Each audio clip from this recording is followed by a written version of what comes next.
Hi, I'm Dr. Benway's hands, and I'm not a real doctor, but I am handy?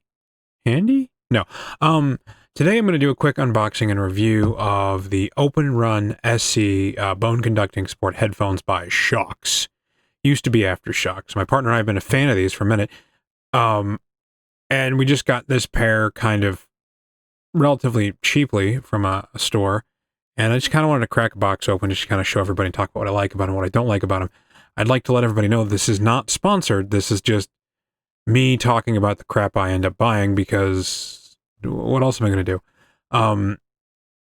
Mainly I am a YouTube, or try to do a YouTube gaming and Twitch gaming, but I like to do these too because I have opinions about things and I like to talk about stuff. So I'm going to go ahead and get to opening this.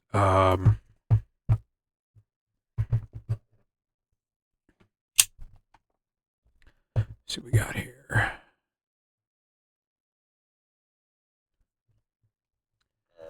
I appreciate the security of the cellophane, but sometimes just don't do so well in removing it.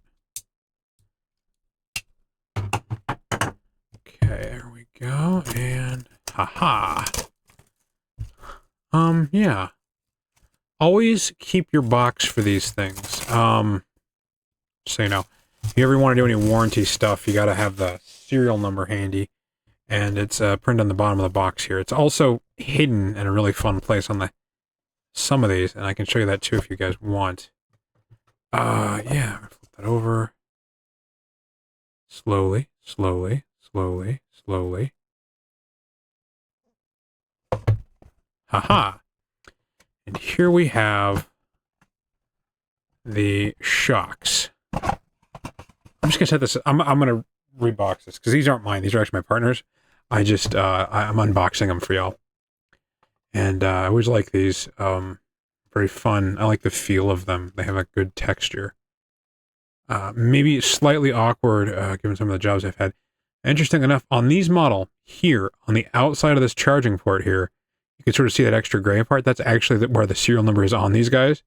And if you ever have to warranty replace them, after you've had them for a year, you get like a little bit of goop in there because, like, well, human heads and ears are kind of gross. Like, scrub it out and then you really it's a pain. So save your box, keep your serial number. You should always save your box for things like this anyway. Well, I mean, you shouldn't, because then you have like a bunch of boxes around your house. Your partner's like, do we need room for all these? Do we have room for all these? Do we need these? And you're like, yeah, but, and I guess they got the impression too, because here's a little card also with the serial number. Haha. The warranty card. So it's on the box, it's on the thing, it's on the card. There's no excuse if they say, do you have a serial number? And then inside is... oh, dread.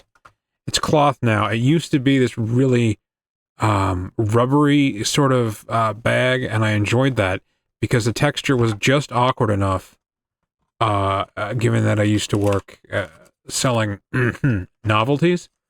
And certain rubbery textures make me laugh, and that was definitely one of them. And then this is the charging cable, which is just a classic USB cable. It's hilarious in a lot of ways. And the reason why everything is USB for charging anymore is not just because of convenience, because everybody has a bajillion USB chargers. It's also sort of a way to bypass the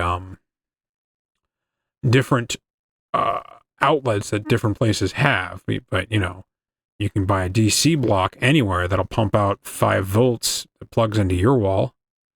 And these guys are always, decently length. The trick is you only ever get these with these guys, and then you just charge it with a boop here. I'll just plug it into my little desk guy here. Should get a color somewhere. There you go. When that turns, I want to say green or blue, it's done charging. So, a little surprise for my partner there. Yeah.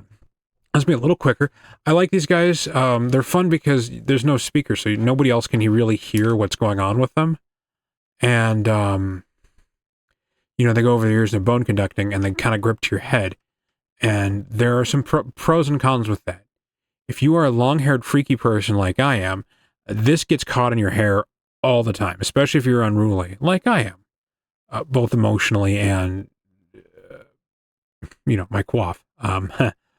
But I hope that's the right word. But the grippiness is also key because like these are really good for exercising and running around and such like that. And so they kind of stick to your head, but they're also really good in these sort of practical office environments. Oh yeah, volume buttons here, and then one of them is a power button. You press and hold, turn on, blah, blah, blah, blah, blah. Keep holding to pair. And then that button is your boop button. So the usual tap, double tap, triple tap, play, pause, whatever. I think there's a instruction manual that tells you what all the buttons do. It is classic 3-button configuration for like most modern headphones, like that.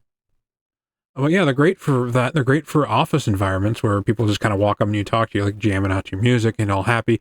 I did a head bob that nobody can see, and then you can hear them. They are less than useless in data centers. Fun fact. Because the data center makes so much noise that unless you put earplugs in, which these used to come with, I wonder if they come with a pair of earplugs. This one comes. I'm not saying it used to come with earplugs. You put earplugs in, you can still hear them. It's pretty awesome. But unless you do that, the data center, data center is just way too much noise. Which is one of the reasons why I don't use mine as often. I think one of my favorite ones that use for these is that if you're watching something that you think the audio is important with, but you don't want anybody else to hear it, and you want to hear if anybody's like walking up on you, watching the thing, these are great for that. I'll let you figure out what I'm talking about with your imagination, but these are wonderful for that. There's Bluetooth speakers in that regard. Also, they're pretty good for like pairing with like your Nintendo Switch and like listening to the TV at the same time. If you like have broken your ability to focus on one single thing like I have, these are great for that kind of multitasking. Just so you know. Yeah. So, yeah, we like them, but they suck in data centers, and they catch your hair. So, if you ever want to know what that looks like inside, one of these looks like inside, how they go, there it is. I'd show you the fit, but I don't feel like showing my face right now. But yeah, also they're fairly stretchy. When they do break, it tends to be like these arms will break, and like one of them will go out and they'll get all floppy and limp, and that always sucks. Every time I've had to warranty replace one of these, they've been very, very good about it. Just keep that serial number and then keep your receipt. So, if you order them from a website, and some of the bigger stores will just kind of have, your receipts in your account. So just try to keep track of that. Stuff it in the box with the serial number as you keep it. I think the warranty is good for like a couple of years, and they usually do hold true on them. I don't see. Oh yeah, 2-year warranty right there. They're good about that. Yeah, so that's my unboxing and sort of a mini review of these. We've been using them for a while. I will say they're good for like listening to stuff as a background, but like if you want to like put on headphones and like really sink into your Floyd, these are not the headphones for you. The audio, there is always something lost with bone conducting besides shoving in your ear. But they are great for getting to listen to your music while interacting with the environment. So there's always, as everything, there's always give and take. There's no perfect combination. I mean, you get yourself an Apple Pod or AirPod Pro that has the pass-through, and you still have to deal with certain limitations like that too. So, like I said, yeah, I don't have a rating system, so I'll just say these don't suck, and they have a purpose that is very specific, and they're awesome for that purpose. Thanks everybody for listening, and remember, I do Twitch streaming, playing the original Assassin's Creed games. I'm on Assassin's Creed 2 right now, and I do try to do Twitch streaming on Monday mornings at about 11:30 a.m. That's Mountain Time, and then the same with Thursday mornings, and then Saturday early afternoons. Try to start between 1 or 2, depending on my day. I'm trying to put a link to that in the description. Possibly an official link to the thing I'm reviewed, just for the sake of if you guys want to pair, All right. You'll have a great day, and I will talk to you again. I really need to come up with a better sign off, but you have to just deal with that and this abrupt stop.